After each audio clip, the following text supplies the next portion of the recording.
What's up? What's up?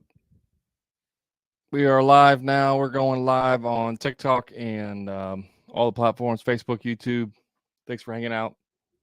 Today we're going to be talking about the follow-up, the continuation, the live chatter about the podcast that just dropped today, this morning. It was episode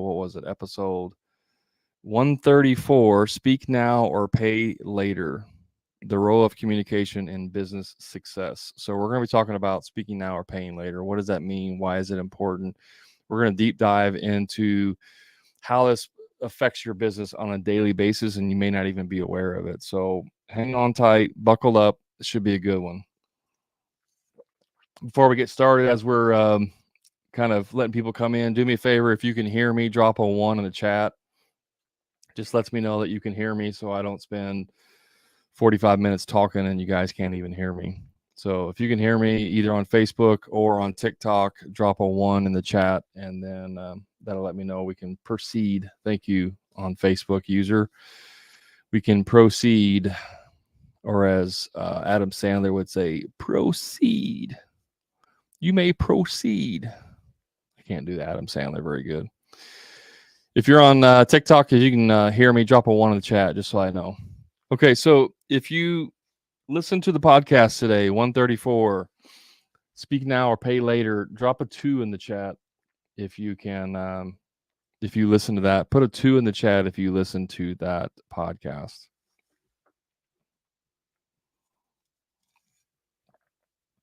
So here's the thing I see with contractors happening every day. I see it in Facebook groups. I see comments on these free Facebook groups out there for contractors, designed for contractors. Every single day I see something to this effect. I see a post that's something to this effect. I did some work for a client. We agreed upon this price or these terms, and then the job is done and they're refusing to pay me. Or I did a job and halfway through the customer did this and did that, and it caused, some problems, and now they're refusing to pay the difference because I lost money and they won't pay me. It's something to that effect. It's the same problem wrapped in a different package every single time. I say it's the same problem because the problem is it's a communication problem. So guys, if you are in business as a contractor, or if you're in any business for that matter, you can either speak now or you can pay later. Okay, that's a term that I've coined. Speak now or pay later.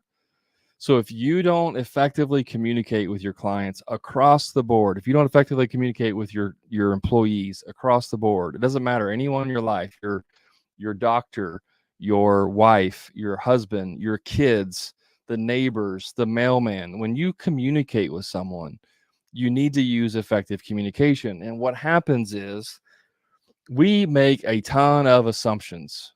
In our daily lives, we make a ton of assumptions. Some good, some bad, some required, some not required. Examples: if I come to a 4-way stop sign, I'm going to assume that the other cars are going to stop as well, right? They should, because that's the law. I'm assuming that if I put on my turn signal and I'm going to make a turn, that people would see that I'm going to turn and, make that assumption that it's going to be, that's what I'm doing. There's always, sometimes assumptions can get you. So if you're waiting to pull out on the road and the car's coming down the road, it's got its right turn signal on, you're like, oh, the car's going to turn right, I'm going to pull out. Well, they just forgot to turn their turn signal off. You pull out, boom, the car T-bones you. Whose fault is it? They had the turn signal on, but they weren't slowing down. So whose fault? Right? We made an assumption. I'm assuming the turn signal's on, so they're going to turn, so I'm going to pull out in front of them. They're assuming that you're not going to pull out in front of them. They're not aware that the turn signal's on. They didn't hear it, or they didn't know it was on, right? So the thing is that you're making assumptions, and then something bad happens on the back end because of the assumption. The same thing happens in business every single day. We make assumptions that our clients know that they can't walk on the job site. We assume that they're going to read the contract. And I can tell you right now from experience of doing over 2,500 jobs, Your clients aren't reading the contract, nor do you read the contract when you get your new cell phone service, or do you read the contract when you rent a car from the airport, or do anytime you buy something, do you read the contract? Maybe 2% of you actually read the contract if you're a C personality and that's important to you. But 98% of the world never reads the contract. Good, right, or indifferent, right? Good, bad, or indifferent, right or wrong, whatever. It doesn't matter. It's your job as the contractor to build human behavior into the way you do business. And this one thing is it trips up so many freaking contractors on a daily basis, and it's 100% avoidable. So when you make assumptions and you don't set expectations, what happens is bad things happen. And guess what? You pay for it every time. Even if the customer does something bad and you take them to court and you win the lawsuit, you still lose in the long run because you're going to have attorney fees, you're going to have your time spent, you're going to have turmoil, negative mojo dealing with it. It's going to affect the way you interact with your other clients and your employees, because I don't care what's going on. I don't care if you have close shut, easy case. The attorney says, oh, we're going to slam dunk this. They screwed up. They owe you money. No worries. You're still stressed out about it. And you're going to take it out on your employees. You're going to take it out on your prospective clients. It's just going to happen. It's going to suck the life out of you. And then even if you win the judgment and financially you break even or come out ahead, you're still going to lose in the long run because the client's going to go tell every single person they know never to do business with you and how you're a shyster. Even if it was 100% their fault and you were 100% in the right, they will go tell everyone that you are a con artist and that you took advantage of them and that you screwed them. And they're going to go leave bad reviews. So you still lose in the long run when it was 100% avoidable. 100% avoidable. And the number one thing I see on, that whenever these contractors get in trouble is, well, I have it in the contract. It's in the contract. Yes, it's in the contract, but the people don't read the contract. Then they say, but Brad, that's their fault. They didn't read the contract. Again, you can speak now or pay later. So it doesn't matter if it's in the contract. If you don't actually learn how to communicate with people, it's still going to come back and bite you in the butt. So this one post that I saw on Facebook, the guy was saying the job was almost done. They had a few punch list items left to do. He was talking to the homeowner. The homeowner says, how much do you have left? He's like, we just got a little bit left and we're done. Everybody's excited. He's like, good. Can we get it knocked out so I can pay you? And we move on. Everybody's happy because he's going to get paid and the customer's happy. And then his wife goes by the house. This was a vacant house, and goes by the house. And for whatever reason, we don't know because the commenter didn't say this. She turns on the water in the sinks and the tubs to test it, to test everything. And then she decided that she needed to go get the mail, which is like a quarter of a mile down the woods. And so she comes back and the water's been going for 15 minutes. And then all of a sudden now there's a leak coming through the ceiling onto the hardwood floors. The hardwood floors are ruined. The ceiling's ruined. Everyone's pissed off. The client wants the contractor to pay for it because it wasn't done right. The contractor's pissed off because the client didn't wait until he was done to make sure it wasn't leaking. And everybody's mad now. Everybody loses. And so we can take the position of, well, the client should have never been in there. The client should have never went in there and done that. And I agree with you. But what preventative measures did you put in there to prevent that from happening? There's a very simple way to do this. You get some blue painter's tape and you put it on the faucets, or you put it across the sink, or you put it across the tub, or you put it across the drain, or you put it somewhere that says, do not turn on, or, this has not been tested yet, whatever. Or I don't care if you take blue tape and wrap it around the faucet so you physically can't turn it on without tearing the tape. There's so many ways you can do this to make sure that the client is not going to go in there and screw things up. So regardless if the wife went by there, if the husband told her to do that, and that happened, it's your fault. because you didn't speak now and now you're going to pay later. You made an assumption. Every single person on the face of the planet, when they're having work done, is excited. They're curious. They want to check things out. And so when they get home from work or they go by the job site and no one's there and they walk in the bathroom or they walk in the kitchen or they go in the backyard or whatever it is that you do, and they see that visually it looks completely done. And you're like, well, that's odd. Like, what do they have left to do? Everything looks amazing. It looks done. He said they weren't done yet, but I can't see what's left. Everything looks great. How does the water work? How does the shower head work? We just got a brand new rain head shower head and we've always wanted it. We've been wanting it for 3 years and I just want to see how it works. I go in the shower and I turn the shower on and the water comes down and you just got done grouting that morning. And there's nothing that says don't turn the water on for 7 days because the grout's got a cure or whatever, right? This stuff happens every single day. All you got to do is put blue tape across there. It says, do not turn the water on until, X 7 days from now. Do not turn the water on until October 10th at 8 a.m. Don't do this. Don't do that. Put tape across there. Tape the faucet. Tape the whatever. Like put a physical barrier in front of it. Whenever we would tile floors, I would put, out to the end of the door, I would put blue tape across there at waist level that says stay off floor until, and don't put tomorrow. It's the date. Even as little as that is communicating, right? Even as little as that is communicating. Because if I put on there, stay off until tomorrow, and I didn't come in the bathroom the day before, well, today at the end of the day is tomorrow. Because I don't know when that was put up there. So you put on there, you don't put on there, stay off until tomorrow morning.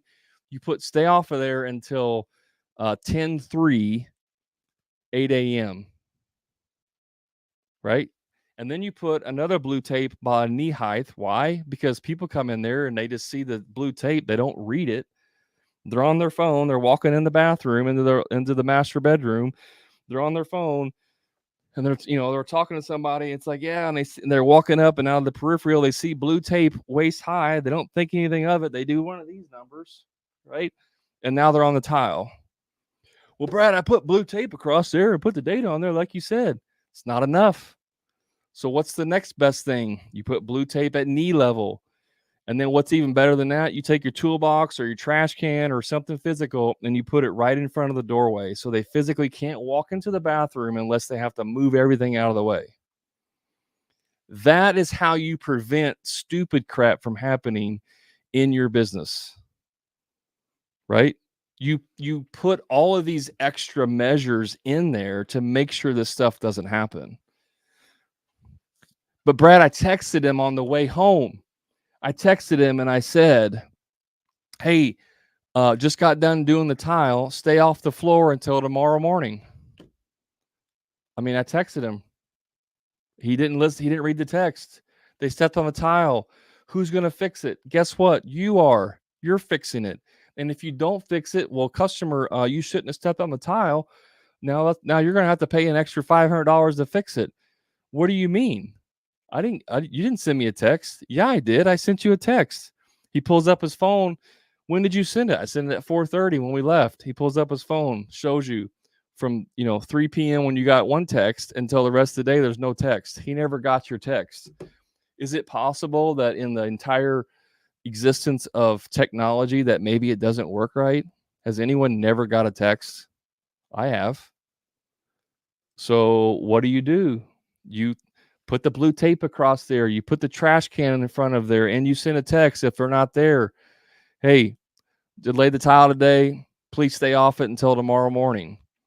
Now I have a visual text that I sent them. I have a visual barrier. If they step on that tile, it's because they absolutely wanted to, right? I could even go as far as taking a picture and time stamping it and saying, this is what we put up if I really wanted to protect myself. I think that's overkill. But the point here is you guys assume that everything just works and everything that people just understand and know. People don't go to customer school. They don't freaking know. They don't know you're not supposed to walk on the tile the next day. Well, that's common sense, Brad. When you put wet thin set down and you put tile down there, if you step on it, it's going to squish it down. It's not common sense to someone who's never installed tile before. They don't freaking know, right? Your customers don't go to customer school. So you have to educate them on there. And then you have to make sure you put things in place to make sure it doesn't happen.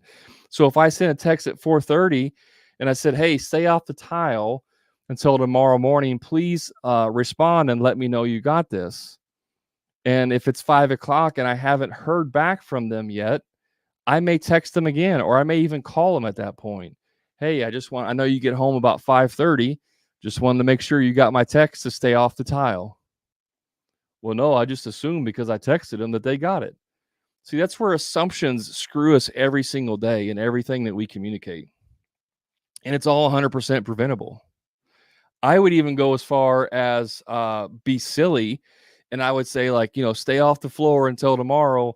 And then I would put in quotes, the management, right? Because you would always see those placards in offices that say the management says to do this. One time I even spelt the management wrong. And the customer was a school teacher, and she like scribbled it out and actually spelt management the right way. I felt like a complete idiot, but I'm not in construction to, learn how to spell correctly. Right. That's just a funny story about, like, I would put on there the management. The fact that she crossed it out and wrote it the correct way tells me they saw it and it worked the way it was supposed to work. There's so many ways you can put these, what I call visual controls in place. You can do this with your employees, right? We had visual controls in our van to make sure that the receipts were turned in, because many times the guys would come in and say, "Oh, hey, Brad, I found a receipt in the van from a job we did 2 months ago, and I forgot to turn it in." And I look at it, and it's $100 worth of materials, and that didn't get charged to the job. And I'm like, dude, you just cost me $100 because you didn't turn this receipt in. So how do we fix that? We get a little, I got a little washer, little 1-inch fender washer, and taped it to the dashboard. And then I got a magnet and I stuck it on a piece of a 2-inch by half inch piece of wood, glued that on the end. So now I got a little stick and a magnet on the dashboard. Now the stick sticks to the magnet sticks to the washer, right? And so now the guys, when they get in the vehicle from going to Lowe's or Home Depot or wherever they go, and they have a receipt, they know they're supposed to stick it underneath that magnet, and it holds it on there, and it's right there on the dashboard. It's obnoxiously in the way, and it's obnoxiously in the way on purpose. That's a visual control. So when they get back to the job at the end of the day, or back to the shop at the end of the day, and they get out of the van, they have to be completely blind not to see these receipts sitting there on the dashboard. And then they know they need to put them into our system to make sure that they get recorded. And then they take those physical receipts and they put them in a slot by the door so that the office manager can get them the next day or the end of the day and make sure they get put in the system. And they compare those to make sure those things work, that they're correct, that the receipt was for $47.15, and that's what got put in, and you weren't dyslexic and put the numbers in backwards. This is like process 101. And it works all the way through communication, through the whole entire job. And you should be setting this up and explaining this, not explaining it, but basically setting the expectation at the beginning of the job before you start. How do you like to communicate? How do you like to communicate, customer? Do you like text? Do you want to be communicated every day at the end of the day through phone call? Do you want me to meet you in the morning before you go to work and go over it? Whatever that is. Now, it doesn't mean that you're always going to do that. Like, you can't always meet them every single morning before work. It doesn't make sense. But maybe you have your project manager or your foreman can talk to them in the morning if they have questions, or maybe you say, well, you can send an email at night and then I'll call you first thing in the morning. Whatever it is, it doesn't matter. You set that expectation and then you follow that through the whole process, through the whole job. This is what effective communication looks like. Now, Chris says, he posted on Facebook, he said, this is exactly what happened to me today. And the employee lost his mind when I discussed how we can do better on the next job. So I need to rework my communications eternally as much as I've been working outward. Yeah, Chris, if you can share what happened, just like a real brief synopsis, that might be helpful to talk about, what type of communication we can do to better that. But this happens all the time, guys. Look, I get it. You're busy. You got 18 phone calls. You got to order materials. You got to go look at a job. You got guys calling you all day long, and things are just going crazy. Your hair's on fire, and you get a text from your guy, and they say, "Hey, boss, what are we supposed to do on this? There's no plans. It's not saying on the plans that we have a question about this." And then you're frustrated because you got so much going on, and you're thinking, why can't these dummies just figure it out? That's what I hired them for. It's what I'm paying them good money for. Right? So you're mad, you're frustrated, you're busy, you're driving. So what do? This is how you respond. You just do this. You just do that. It's 24 inches. It's this, right? As quick as is like as quick and un uninformative as possible. That's how you respond, because in your mind you're like thinking through this. I'm telling you exactly. I can tell you exactly what you guys do because I did it too. In your mind, you're thinking, well, they're doing this. And in this process, like I'll just use framing, for example. They're framing out a bathroom and they need to put a knee wall, at the end of the vanity for whatever reason. They got to frame up a wall, right? And so they need to know how far off the wall from the left wall to the right wall that needs to be. And you forgot to put the dimension in the floor plan or the drawing that you had. And it needs to be 48 inches, right? And so you just respond and you're thinking in your head, well, dude, you're framing up. It's a 48-inch vanity. There's a 48-inch vanity going in there, and you had to have drywall as a half inch on both sides. So it needs to be 49 inches. Like, that's pretty much common sense. And so you text it back and you just say 49 inches because in your mind, you went through the whole process and it makes sense. And they should know that too, because they know it's a 48-inch vanity. But what you're not understanding is that in the context, they're not thinking the same way you are. So what do? They think, oh, it's 49 inches and there's a 48-inch vanity, so I guess it needs to be 50 or whatever it might be. Like it's 1 inch off because they're thinking something different. They're thinking it's finished dimension, or it's supposed to be rough dimension, or whatever it is, and they do it wrong. And then you show up the next day and there's been 4 hours of work done for whatever it is that it is, and it's wrong. And then you're pissed off because they're morons. And this is 100% your fault because you didn't take the time when your hair was on fire to pull over on the side of the road or stop what you're doing and pick up the phone and have a conversation, because an extra 1 minute of your time would have saved you the 4 hours of what they did wrong. But you, quote, don't have time. I'm so busy, I don't have time.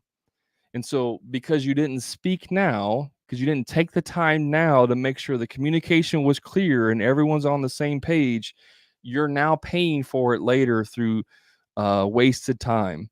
And now you got to go back and fix it. Guys, this is 100% your fault. I don't care how stupid your employees are. I don't care. That's also your fault because you hired them. If they're truly that stupid and they don't even understand basic principles in life, that's your fault because you hired them. But if you're not communicating clearly with them, that is also your fault. And you can get as mad as you want, but if you're not, how could you prevent this? You could have made sure your floor plan had the right dimensions on there. If you were missing a dimension, it happens. I get it. We all make mistakes. But if you spent the extra time to make sure all the dimensions on there, if you had some kind of checklist to make sure everything was done right, it would prevent that from happening.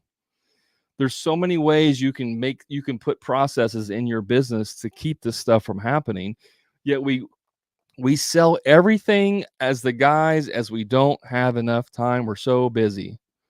I don't have enough time to do it right because we're just so busy, and it always bites us in the butt. That's like the most common occurrence of Murphy's Law is whenever we don't take enough time to make sure something's done right. Always. Take a break there. Chris, he put a little bit of information there I asked him for. He said lead guy added a big bill way after job complete. started discussing what we can do next time to avoid the issue, and he started yelling he can't ever do anything right, and I'm only looking at the number, not what effort it took to complete. Chris, it sounds like he might be a big baby. At first I was angry. Secondly, I thought, how did I really communicate this for that reaction to be appropriate? Yeah. I mean, you need to look inwardly. Again, if your guys if they don't understand what they're supposed to do, you either haven't given them clear communication or you haven't given communication to their level of understanding. Right? If you're talking to 3 of your guys on a job, it's day 1, you got your lead guy and you got 2 helpers or whatever, and you're like, "Hey, we're going over the job here." And you're giving them like, "We're doing this and this and this and this." And then you say, "Does anybody have any questions?" Right? Well, the lead guy has a question, but it's a dumb question because he just didn't hear something and he doesn't want to look stupid in front of the 2 helpers. So what does he say? "No, boss, we don't have any questions." Whose fault's that? Well, we could argue it's the lead guy's fault because he doesn't want to look stupid in front of the helpers. Well, what could you do there? Could you pull your lead guy aside and have a one-to-one and say, "Hey, what other do you have any questions?" Right? There's so many ways you can solve these problems. Sometimes it has to happen before you can learn the lesson, but once it happens, you need to move forward. So for Chris, you need to figure out, how can I prevent this from happening again? Right? So if you have a process in place to make sure bills get turned in, for us, the receipts had to be turned in every single day. Every single day they had to be turned in. Did it happen, every once in a blue moon, they put a receipt in their pocket and forgot about it? Yeah, but it was like such a small percentage that it wasn't even, measurable. Before we put all the visual controls in place, it was happening several times a week. Receipts were getting lost. Stuff wasn't putting in. So you have to make sure that you learn from these mistakes and move forward. But if we're so ego driven and then the guy gets pissed off and then we just storm off and we're pissed off and saying, "How stupid can he be?" And, and then nothing comes out of it. It was a wasted opportunity, completely wasted opportunity. Yes. I don't know who you are, Facebook user. That's 100% right. You need to create a culture where employees feel comfortable asking questions. Yes. 1000%. In my business, the culture I had is that we were all equals. I own the business, but we're all equals. If you didn't agree with me, you could say something. Now, we weren't like fight about it. Hey, Chris, we didn't fight about it or anything. But if I said, "Hey, let's do this," and you could say, "I don't know if that's the right thing. Well, what about this?" And we could have a discussion. I didn't care. And we would rag each other. I mean, the highest compliment I ever got about my team is whenever a customer said, "Are you guys related?" Because you always like give each other a hard time and having fun. Like, that was the highest compliment for me, is when the customer thought that we were related, because that was the culture that I had in my business. There's plenty of times where I can remember laughing my butt off because guys were giving me a hard time or making fun of me. That's the culture you want, right? Where someone feels they can come to you and say there's a problem, not "I'm the boss here, you do what I say." That culture never works, ever. They need to be able to at least pull you aside in private and say, "Hey, man, I don't think this is right," or, "The way you talk to so and so, you might have been a little too hard on them." I love that feedback. I want that feedback. Paul says, "The guy that taught me to ask questions, but when I was in school, you were dumb if you did ask." Yeah. Yeah, well, that was, you got bad information, Paul. I mean, unfortunately, that happens to a lot of us. We've all heard, "No, no, the only dumb question is the question not asked." Well, I mean, there are dumb questions. Let's be honest. There's dumb questions, but you can't make the person feel dumb for asking the question. That's the difference. I remember in boot camp when I was in the Marines. It's a funny story. We would, every once in a while, our senior drill instructor, we would have what he called what do you call it? I forget it now. It was like senior time or something. Anyways, it was more of a relaxed situation. It's like one of the few relaxed situations where the senior drill instructor is telling us we're all circled around, sitting on the floor, Indian style, and he's telling us stories. Sorry, I lost connection on TikTok. There we go. The senior drill instructor is all telling us stories, and he's like, "What questions do you guys have about the Marines?" And guys like, "Well, what's it like when you get to the fleet? And what's this?" And then somebody would ask a stupid question like, "Do you get laid a lot?"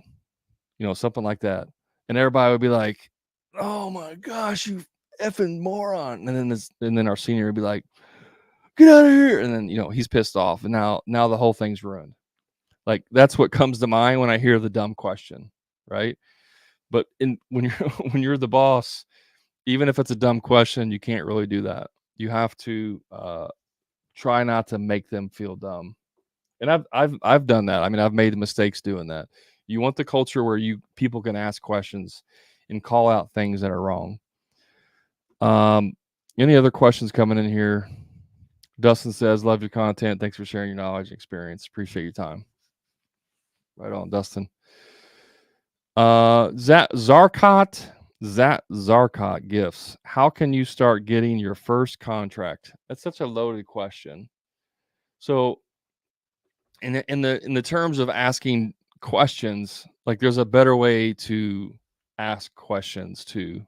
If you want better answers, by the way, if you want better answers in life, I don't care what it is. If you want better answers in life, ask better questions.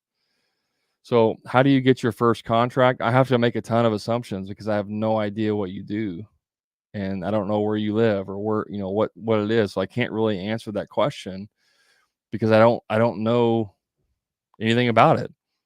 The easiest way to get your first contract is to contact all your friends and family and tell them you're in business. "Hey, I just started this business. I just started a landscaping business. If you know anybody that needs work done, please send them my information." That's the easiest way. But without more information, I can't give you a better answer. What other questions do you guys have? If you got any questions, throw them in there for me. I like talking, but it's also helpful to have questions to feed off of and provide more information about it. If you haven't listened to today's podcast, make sure you do go listen to it. It's really good. It's titled "Speak Now or Pay Later," right? Because that's true. Guys, effective communication is taking the time to make sure that all the T's are crossed and all the I's are dotted and everybody's on full understanding of what it is. My favorite tool that I used in my business was Marco Polo. And Marco Polo was just like a video messaging app. And one of the things I liked about Marco Polo is that you could build teams. So like all my field employees would be on one team, and then I could have one for all the employees that include my office manager, and those were on one team. Or I could just have me and my office manager, or I could just have me in leadership, the foreman, whatever. You can build different teams, but with Marco Polo, it's a video app, but it also shows you, kind of like Instant Messenger. It shows you when they've watched the video. So like, I know they've watched that video. If I send them a video and I say, "Hey Eric, did you get the framing done," or whatever it is? "Did you get the framing done today?" Right? I know if he saw that video or not. And so if at the end of the day I didn't hear back from, I was like, "I didn't hear back from Eric," and I pull it up and he hadn't seen it yet, then I know that he hasn't seen the video. Right? So that's where it's a good tool. And also because video, if someone's like, "Hey, we got this problem here, what are we going to do, or what do you think about this?" Now you have video to show what's going on. So I was a big fan of Marco Polo. The guys hated it because they didn't like being on video, but that's one of those things where I didn't care if they liked it or not. It was a tool we were using, and we were using it for a very specific reason.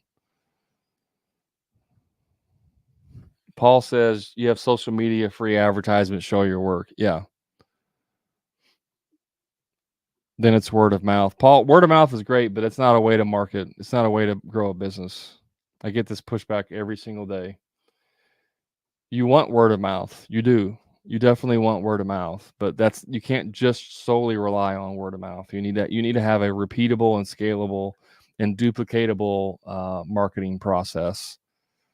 But for when you're getting started, it's almost all word of mouth for sure.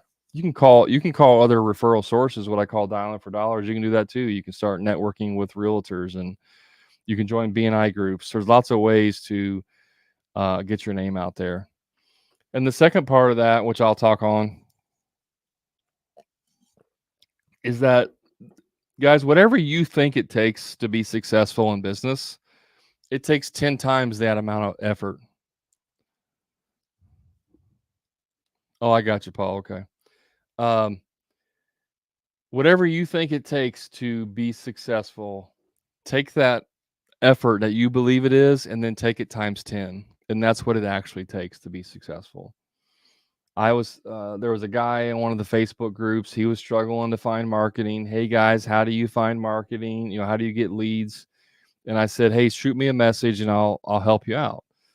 And I did that because I wanted to see if he would take action. And he did. He shot me a message, 20 minutes later. Hey, I saw your post. Can you help me out? I said, absolutely. I sent him over my podcast about the 33 ways you can market your business. And I sent him over the worksheet that goes with that. And I said, listen to this podcast and look at this worksheet. I said, but the other way you can do it right away is start dialing for dollars, start calling realtors and stuff. He goes, does that actually work? I said, 100% it works. So you need to do it. So this morning I checked in with him. I texted him and I said, hey, did you, he said, I reached out to some realtors. And my friend also works for a tile store and he's giving out my business card and this and that. So I'm really hopeful. And I said, how many realtors did you call? He said 4. Now, to his credit, it was like just since this morning. So it only been a couple hours, right? He hadn't even made it through one day yet. But my point there is that's not enough. Like you need to call 50 a day, right? Because think about this for a second. If you and I are competitors and we do the exact same thing, and let's say we both have the same coach, and the coach says, hey guys, this is what you need to do. You need to go out there and you need to cold call or network with realtors and designers and people in your industry that can send you business. You say, right on, coach, I'll do it. And you go out there and you call 10 people a day, right? That's a lot. And at the end of 1 week, you've called 50 people. Chances are you've made good connections. You've probably maybe had 1 or 2 connections that have led to a job. Like that's good. That's a good effort. That's a good amount of result for that effort. Meanwhile, I call 50 people a day. At the end of 1 week, I would have talked to 250 people and you would have talked to 50. Who do you think in 1 week's time is going to have a greater result on their effort? You should all say me, because I did 5 times the amount of effort than you. You called 50, I called 250. That is how you failure proof your business.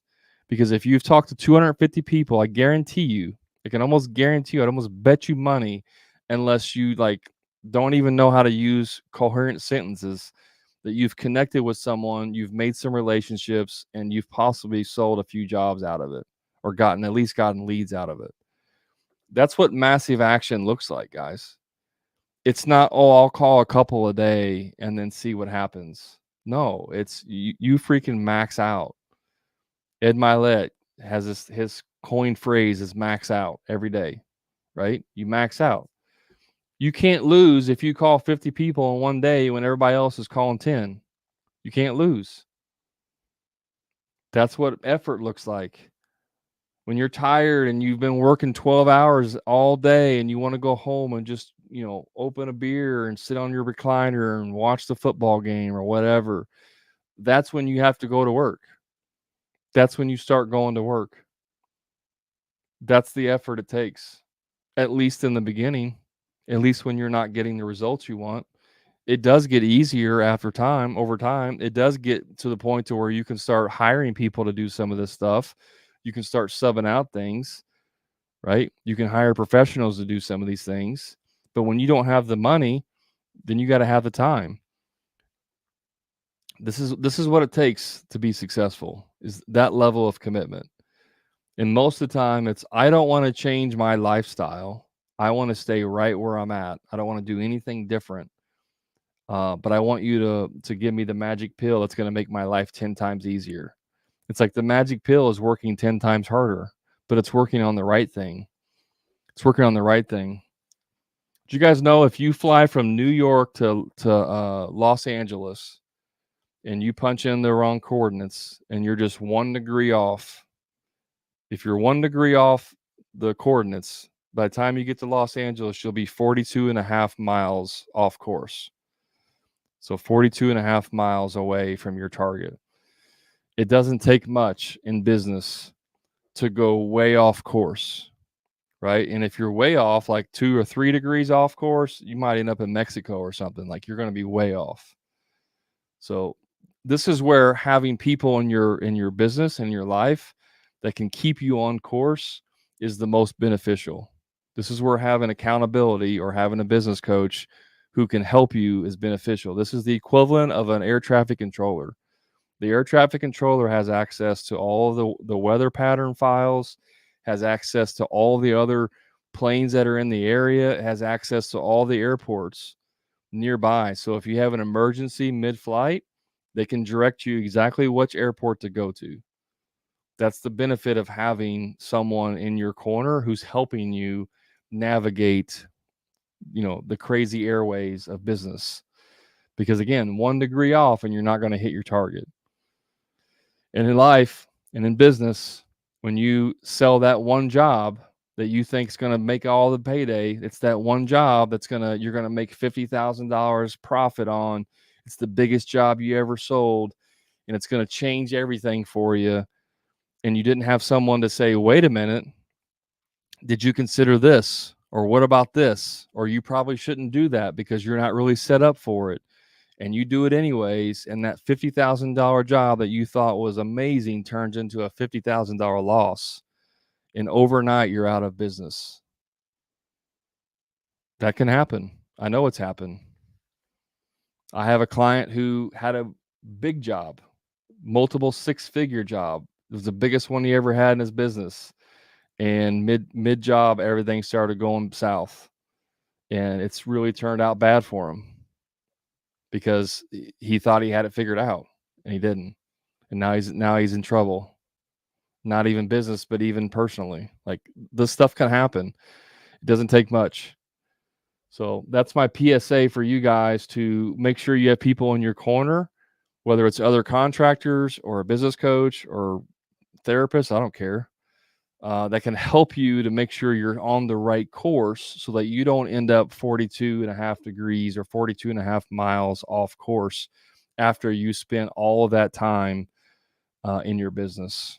So I'd love to be that person for you. If not, that's okay. Go get somebody that can do it for you. If you'd like to learn more about how I can help you be your air traffic controller and make sure you stay on course, reach out to me. We'd love to help you with that. With that, I have to hop off here and go pick up my son. So I appreciate you guys hanging out. And as always, I'll talk to you again. And if you have listened to my podcast, make sure you go do that. Hammer and Grind Podcast. It's on all the platforms. Thanks, guys. Appreciate you hanging out with me. Have a great day.